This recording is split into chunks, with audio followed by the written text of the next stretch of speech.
पनवेल महानगरपालिका क्षेत्रातील प्रभाग क्रमांक 6 खारघर येथील ज्येष्ठ नागरिकांचा सामुदायिक वाढदिवस संपन्न झाला। भाजपाचे युवा नेते समीर कदम यांच्या पुढाकाराने आयोजित करण्यात आलेल्या या कार्यक्रमामध्ये अनेक ज्येष्ठांना सन्मानित करण्यात आले। पनवेलचे आमदार प्रशांतदा ठाकूर यांनी विशेष उपस्थिती दर्शवित या उपक्रमाचे कौतुक केले।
आज खारघरमध्ये या आमच्या वेगवेगळ्या परिसरात राहणाऱ्या आमच्या ज्येष्ठ नागरिकांचा वाढदिवस साजरा करण्याचा कार्यक्रम एकाच ठिकाणी ज्येष्ठ नागरिकांच्या संस्थेच्या माध्यमातून घेण्यात आला।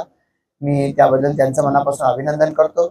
समीर कदमजी आणि आमचे सर्व सहकारी या सर्व ज्येष्ठ नागरिकांच्या अडीअडचणी सोडवण्यासाठी सातत्यानं पाठपुरावा करत असतात, त्यांना सहकार्य करत असतात।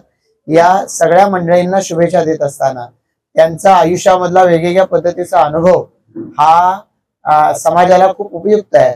पनवेल महापालिकेला, सिडकोला या परिसरामध्ये सुविधा देत असताना या सगळ्या लोकांच्या अनुभवाच्या आधारे जास्तीत जास्त सुविधा देता येणं शक्य आहे आणि त्यामुळे येणाऱ्या कालावधीमध्ये महापालिका, सिडको यांना सोबत घेऊन यांचं वेगवेगळ्या क्षेत्रातलं मार्गदर्शन हे येणाऱ्या कालावधीमध्ये या शहराच्या विकासासाठी वापरता येईल याची मला खात्री। ज्येष्ठ नागरिक सामाजिक संस्थेच्या वतीनं दर महिन्याच्या शेवटच्या दिवशी आपण आपल्या विभागातील सर्व ज्येष्ठ नागरिकांचा वाढदिवस या ठिकाणी आनंदाने साजरा करत असतो आणि आजच्या दिवसाने विशेषत्वाने आजच्या या वाढदिवसाच्या निमित्तानं या ठिकाणी उपस्थित पनवेलचे कार्यसम्राट आमदार प्रशांतजी ठाकूर साहेब यांच्या उपस्थितीमध्ये आजचा वाढदिवस पार पडला आणि सन्माननीय आमदार साहेबांनी आज ज्यांचा वाढदिवस आहे त्यांना या ठिकाणी शुभेच्छा दिल्या आणि हा सगळा कार्यक्रमाचं आयोजन करत असताना ज्येष्ठ नागरिक सामाजिक संस्थेचे अध्यक्ष सोनवणे काका आणि त्याचप्रमाणे आपली ही सगळी टीम जी आहे आज या ठिकाणी उपस्थित आहेत।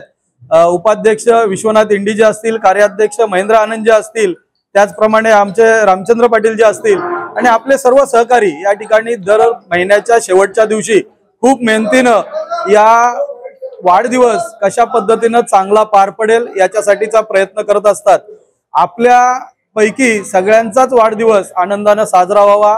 आपल्या वाढदिवसानिमित्त वर्षातून एक आनंदाचा दिवस तो आपल्या सगळ्या सहकाऱ्यांच्या सोबत एकत्रितपणे पार पडावा अशी भावना या ज्येष्ठ नागरिकांची आहे आणि त्यांच्या माध्यमातून या वाढदिवसाला सुरुवात करण्यासाठीचा त्यांनी आपण या ठिकाणी आज बघतोय या विरंगुळा केंद्रामध्ये आपण वाढदिवस साजरा करतोय, पण याच्या पूर्वीचे 1.5 वर्षापासून आपण जे वाढदिवस साजरे करत होतो ते या ठिकाणी असणारं सुवर्णगंगा असेल, त्याचप्रमाणे पाठीमागे असणारा बँकेच्या त्या कट्ट्यावर या ठिकाणी वाढदिवस साजरा होत होता। पण आज सुसज्ज असं एक चांगलं सभागृह या ठिकाणी उपस्थित आहे आणि या सभागृहामध्ये ज्येष्ठ नागरिक विरंगुळा केंद्रामध्ये आपण मागच्या 4 महिन्यापासून वाढदिवस अगदी आनंदाने साजरा करतोय। या ठिकाणी आमच्या महिला भगिनी देखील मोठ्या संख्येनं आजच्या वाढदिवसासाठी उपस्थित होत्या। आज ज्यांचा वाढदिवस झाला त्या सगळ्यांना या ठिकाणी वाढदिवसाच्या शुभेच्छा देतो आणि असाच हा उपक्रम सातत्यानं चालू राहावा अशी या ठिकाणी अपेक्षा व्यक्त करतो आणि थांबतो। धन्यवाद।